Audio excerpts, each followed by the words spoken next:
Good day, everybody, and welcome to another edition of the Military and Foreign Affairs Network. I am your host, the voice of reason, and today we are entering day 35 of the ongoing war between the Russian Federation, Ukraine, and again with the assistance of Western countries directly supporting Ukraine with just really significant amounts of equipment and intelligence as this war continues.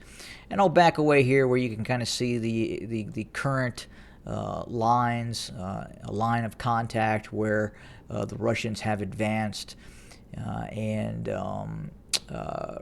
right now, what I want to do is start in Mariupol. I usually start in Kiev, but today we're going to start in Mariupol because we're starting to receive new information about the ongoing fighting that is taking place within the confines of Mariupol. And there's been several reports coming out specifically from reconnaissance elements of the Donetsk People's Republic, some of their special operations troops that are currently operating inside of Mariupol. Compounding that, there's also been some reports coming out from individual Russian sources and obviously Chechen units as well. And the leading thought process right now is that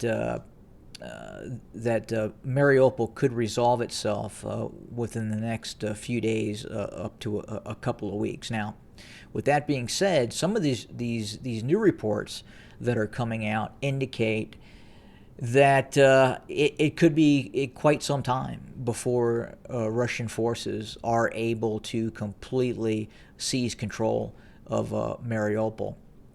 It would appear that the Ukrainian military is still very, very much in control of large sections of Mariupol.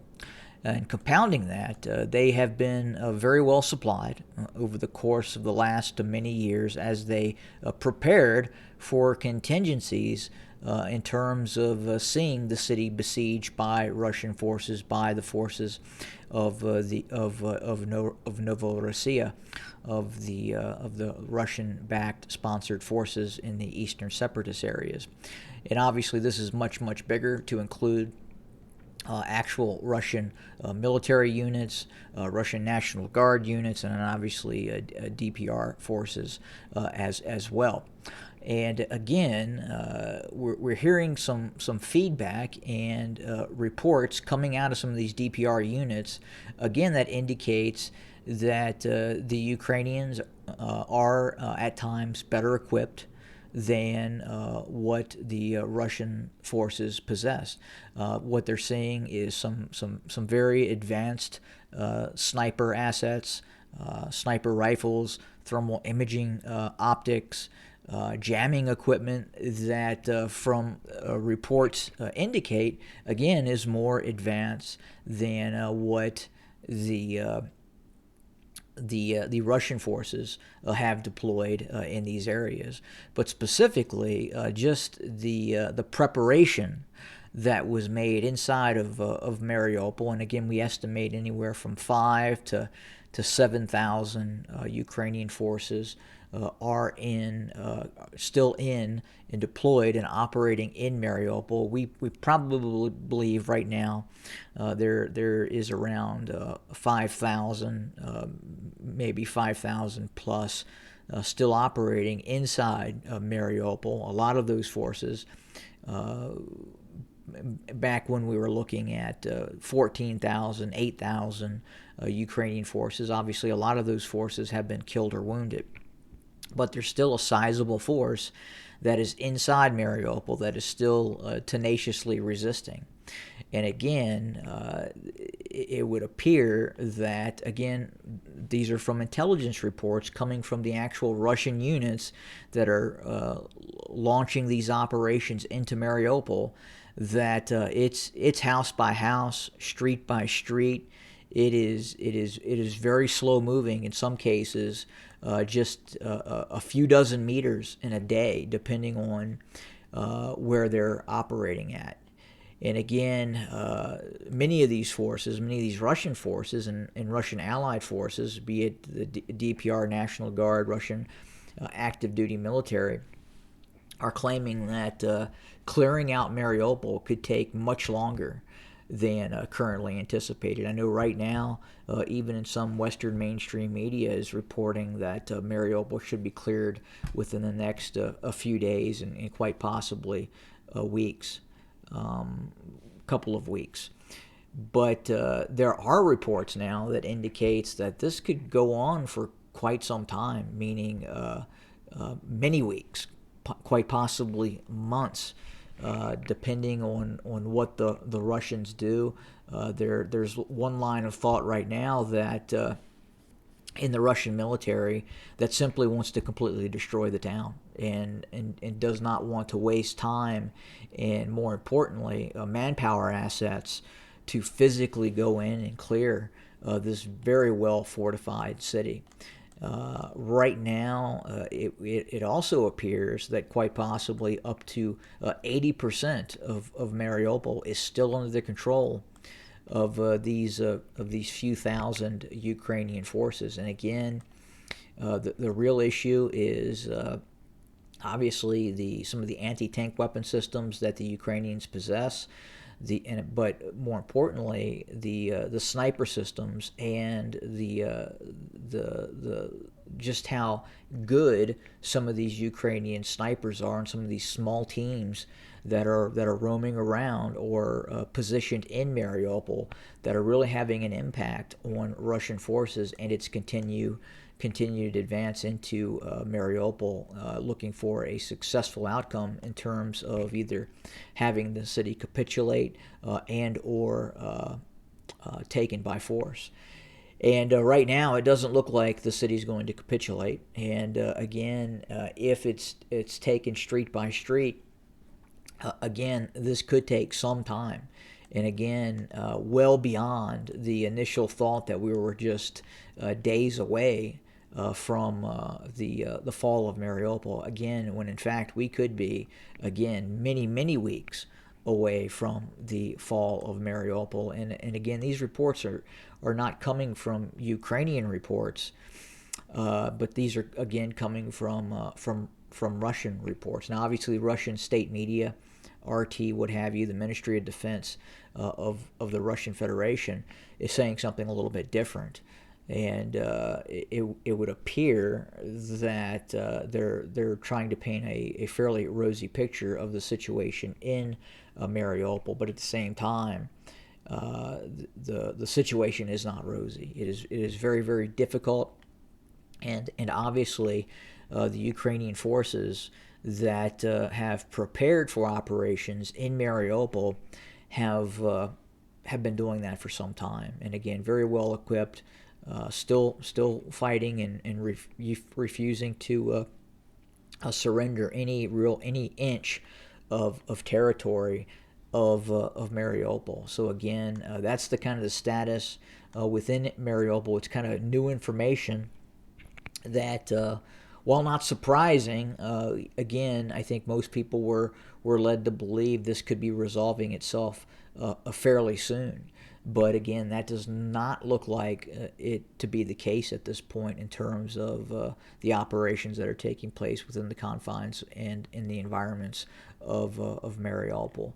As we go further to the north, we continue to see the Russian military continuing to deploy some very heavy artillery and obviously long-range multiple launch rocket systems, and right now are focused on pummeling the frontline positions of the Ukrainian military. It is very, very apparent that the Russians are doling out some very, very heavy fire on these Ukrainian positions, kind of really south of Kharkiv, that run all the way down towards Donetsk, and just south of the city of Donetsk.